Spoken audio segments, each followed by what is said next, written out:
So, as those of you who listen regularly or watch regularly know, I'm a sexist. No, I think that's a fair thing to say. Well, what do I mean by that? I believe that not only do I believe that men and women are essentially different, I believe that they're the only two kinds of people there are. I mean, I really don't believe very much in race. Race doesn't matter to me. I'm anti-racist philosophically, but also just my observations tell me that a man of one color is pretty much like a man of another color, and a woman of one color is pretty much like a woman of another color. But men and women are really different. And because of this, it's one of the reasons I always listen to what women are saying to me, because I know they're telling me something that comes from another place. And a lot of times, look, men and women do good things and bad things like all of us. And when men do bad things, they tend to be bad men things. And when women do bad things, they tend to be bad women things, and vice versa. When they do good things, they tend to be typical of their sex. And obviously, each individual is different and all that. But I'm just saying, speaking generally, I always listen to what women say because I feel like they see things that I don't see. They see things from a position that I don't see. And I think if I add that to what I'm seeing, maybe I can get a fuller picture. This is especially true of moms. And people, we're not allowed to say these things anymore, but it is true. When I am listening to commentators on the news, and I know that I'm listening to a mom, I sometimes hear them say things, and I think like, nobody else is talking about this. And the reason I'm saying this is last night I'm watching Special Report, the Bret Baier Show, which is my favorite, the only TV news show I think is any good, really. It's really the one thing where they give you a pretty fair, as Fox would say, fair and balanced report. And they have this panel at the end where they have different people come on and commentate. And Molly Hemingway is on. And Molly Hemingway has been on this show a couple of times, and I love her to death. But she just says things where I just sit and think, not only does nobody else say those things, but they're so mom and nobody else listens to them. Now, so all week long, and we're not going to talk about this much because I'm just sick of it. I'm sick of the politicizing of this tragedy. The Democrats have just been, the left in general have just been, they just politicize these things. They want to get rid of your guns. They don't want you to be free people. They don't want the government from the bottom down. They want it from the top up. So they immediately go after the guns with which you would have to defend yourself if you needed. And they just keep saying stupid things because they don't know anything about guns, most of them. They're in this bubble. What did Patricia Arquette say today? She's an actress, good actress, actually. She said, you may have the right to have a gun, but you don't have the right to shoot somebody because you're mad. Well, I agree. I think so. We're on the same page. That is absolutely right. But Tim Kaine, that's not a stupid thing to say. That's actually true. Yeah. But Tim Kaine, who, as you remember, was running for the vice presidency, right? This guy wanted to be your vice president. Here is what he said about, remember Hillary Clinton was saying, oh, now they're pushing silencers, because there was a bill to make silencers easier to get because they protect your ears. They're not really silencers, they're suppressors. They bring the sound down a little. But you can hear, I mean, a machine gun's like a jackhammer, you will hear it. So here's Tim Kaine talking like an absolute idiot, right? I hate when I go to places around the world, and this is what they think of our country. They think of our country as the place where these massive tragedies occur, and we do nothing, absolutely nothing.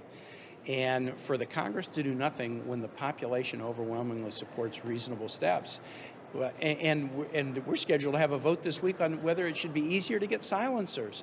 This guy killed 60 people, maybe more by now, and injured more than 500 people. And he only was stopped finally because he didn't have a silencer on his weapon. And the sound drew people to the place where he was ultimately stopped. Can you imagine what this would have been if he'd had silencers on all these weapons? But Congress is poised to vote this week to make it easier to get silencers. It's like we've lost our minds on this issue.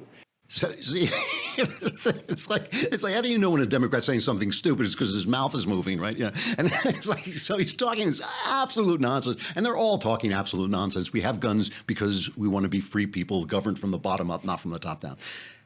So they have this panel, and the news is essentially a male enterprise, if you think about it. Here are the facts. Here's what happens. Even when they discuss it in terms of policy and all this stuff. And Molly said something, and I kind of sat up and I thought, that's the one truly wise thing, one of the few truly wise things anybody has said this week. So just listen to Molly when she was asked about the debate over gun control.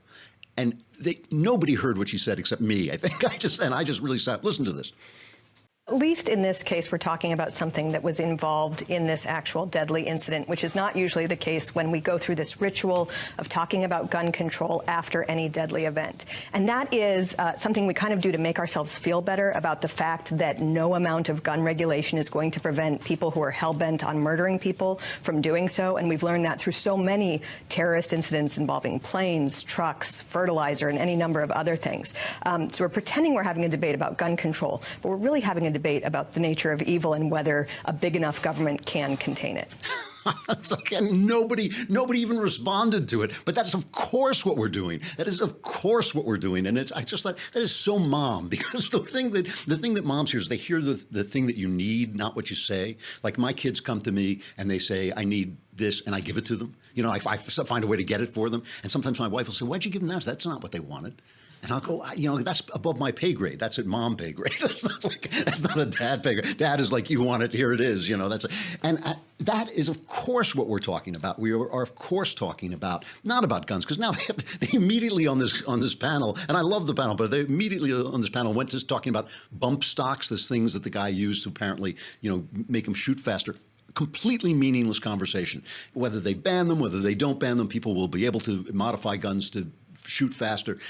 Has absolutely nothing. But what Molly was talking about was actually important. That actually mattered, because we are talking about evil, and there is a difference between the left and the right. And here I'm not talking, by the way, about ordinary people who might vote Democratic for any number of reasons, and people who vote Republican. I'm talking about the leaders, the people who go on TV. When I talk about the left, I'm mostly talking about the media who tell the senators what to do, and the senators and these leaders who are talking about nonsense. They're talking about whether or not a government, if we just keep making government bigger, we can do something about evil. And of course, the left believes the answer is yes, because they don't really believe in evil. They don't really believe in the forces, the principalities and powers that St. Paul talked about, and we do. And so it makes they think we sound weak when we say life is tragic, people can do evil things. But of course, that's the answer.